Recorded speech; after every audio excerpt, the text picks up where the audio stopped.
Setting goals is a very important part of our life's process. Guess how many people have a constant plan for setting, rearranging, evaluating, and strengthening the purpose of their goals? The answer is very few.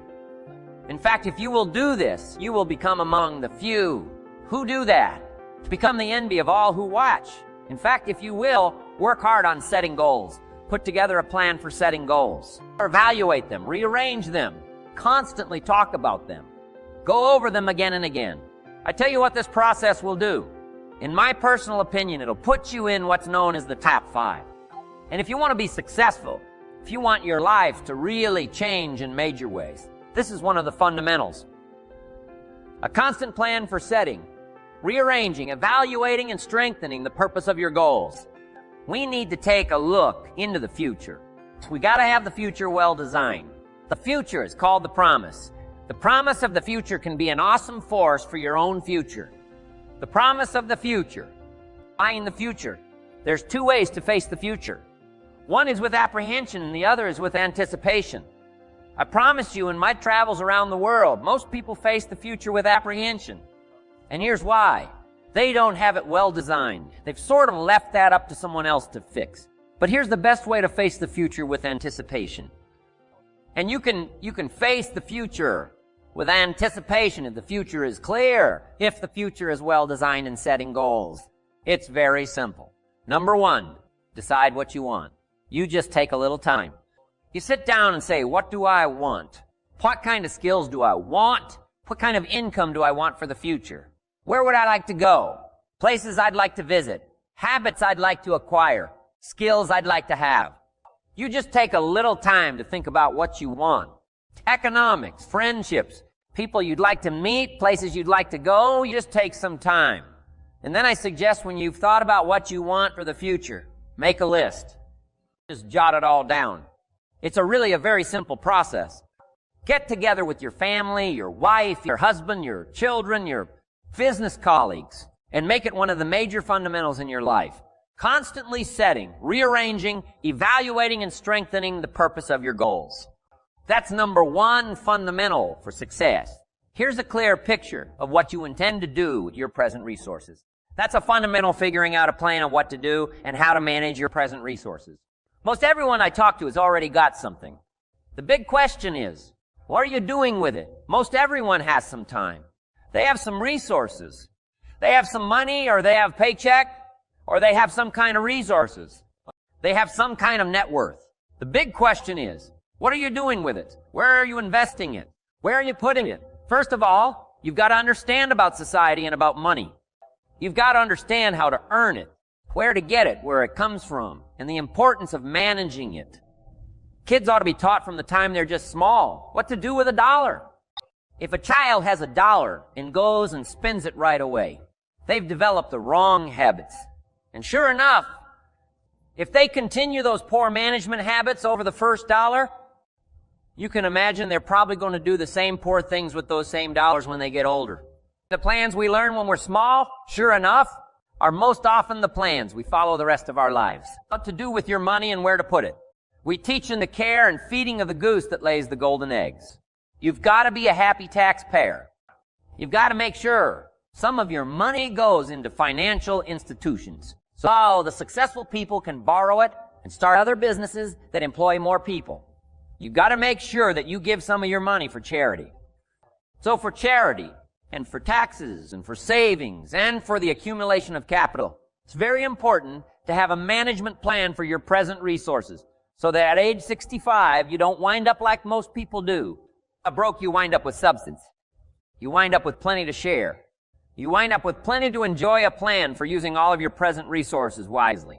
What I'm saying is we all need a consistent plan for the gathering of knowledge, a consistent plan for going to the library, a consistent plan for attending the lectures, attending the seminars.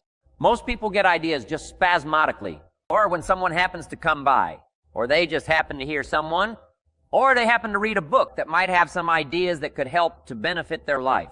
When you listen to a sermon, make sure you've got your journal to take notes wherever you go. Gather knowledge, but gather it on purpose.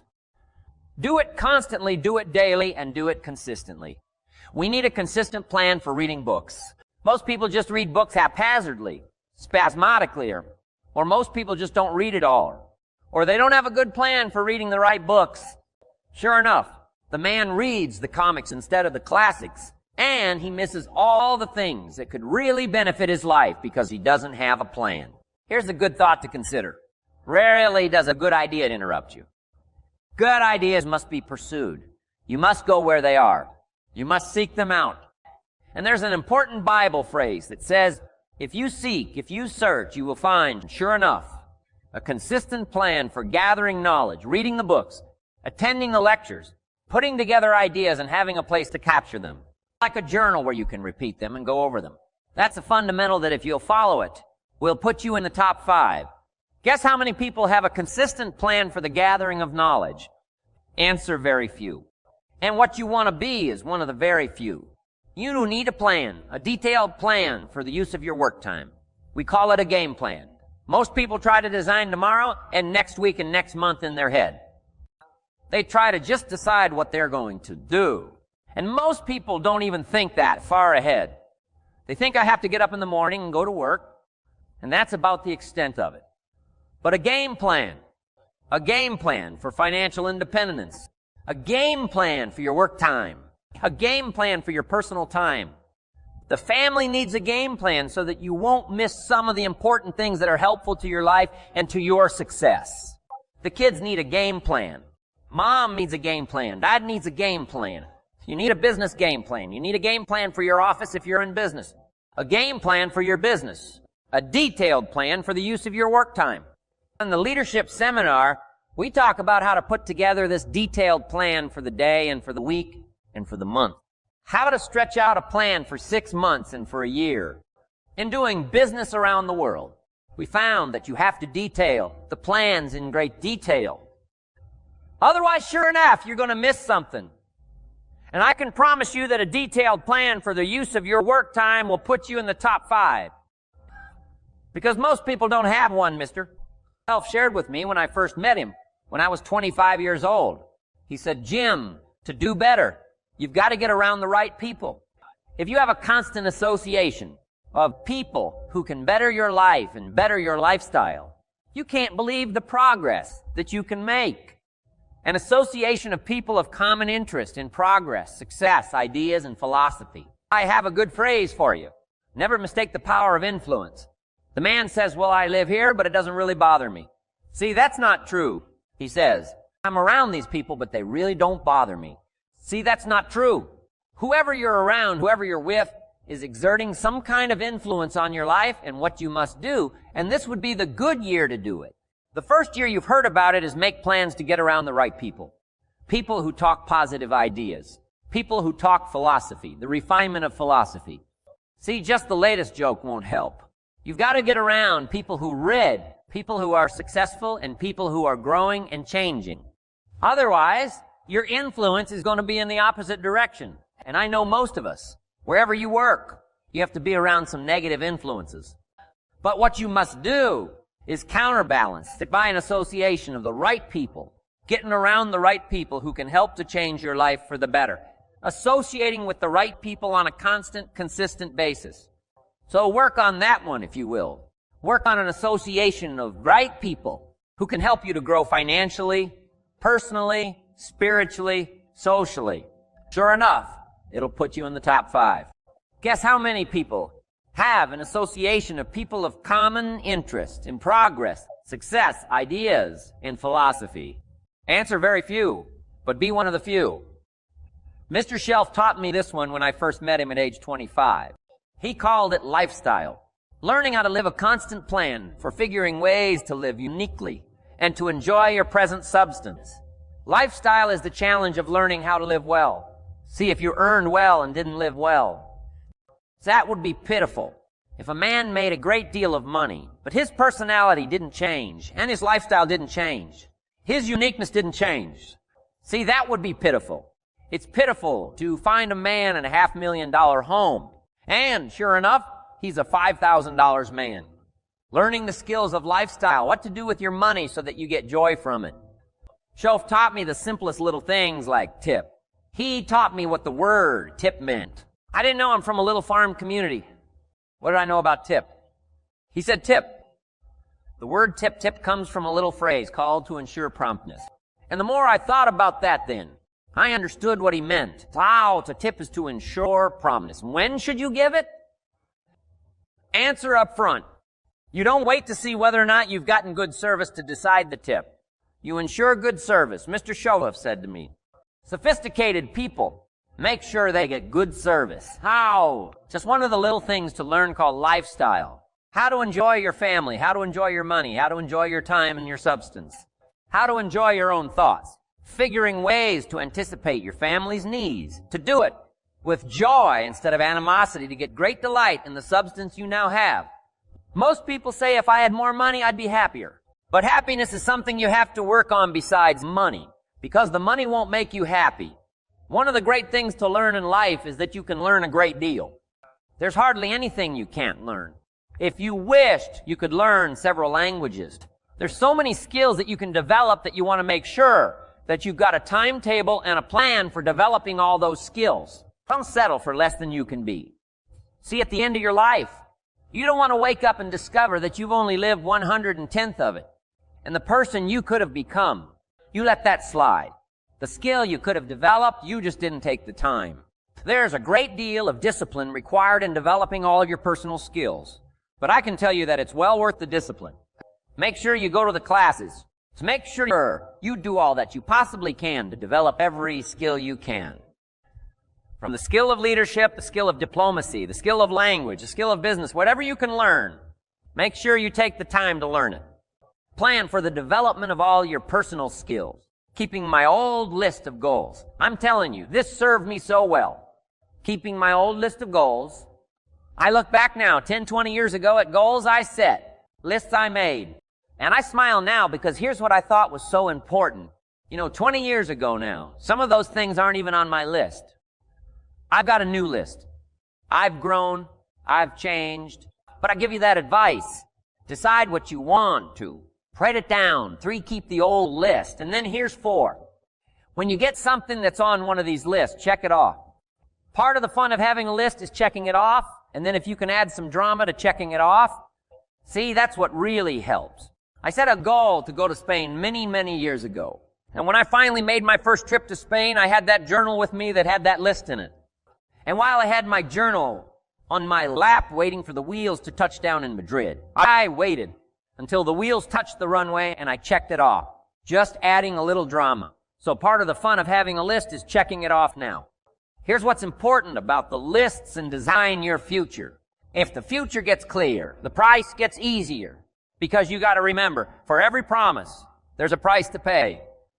Everybody's got to pay the price. Everybody's got to do the deal. Everybody's got to do the disciplines. Everybody has to pay. But here's what I've discovered. If the promise is clear and powerful, the price is easy to pay. Setting goals is plain hard work. It's work. I know it's work. That's why a lot of people just let it slide. It's work. Many people work hard on their job, but they don't work hard on their future. They just let that slide, and the work involved is making plans. I know most people don't. I understand that. But don't let that be you, guy says. Well, yeah, you work where I work. By the time you struggle home, it's late. You gotta eat a bite of supper, watch the little TV, get to bed. Can't sit up half the night. Plan, and the guys be high. Good worker, hard worker, sincere. But you've got to be better than sincere. Working hard. You got to be better than a good worker. You got to be a good planner. Somebody once wisely said, the people who fail to plan are planning to fail. Well said. Put your goals in your journal because one of the major people you want to study is yourself. So here's the list of goals I put together 3 weeks ago. Here's the list of goals I put together 2 years ago. Here's some of the changes I made. Rearranged me of my priorities. I scratched these off. I put these on. I've gotten these. Study your accomplishments. Study what your desires are. Put them on paper. Write them down. Here's another reason for writing your goals down. That shows you're serious about doing better. And to do better, you got to get serious. You don't have to be grim, but you must be serious. I used to have the affliction called passive hope. It's an affliction. It's bad, probably. What's even worse than that is happy hope. Now that is really bad. That's bad. Happy hope so.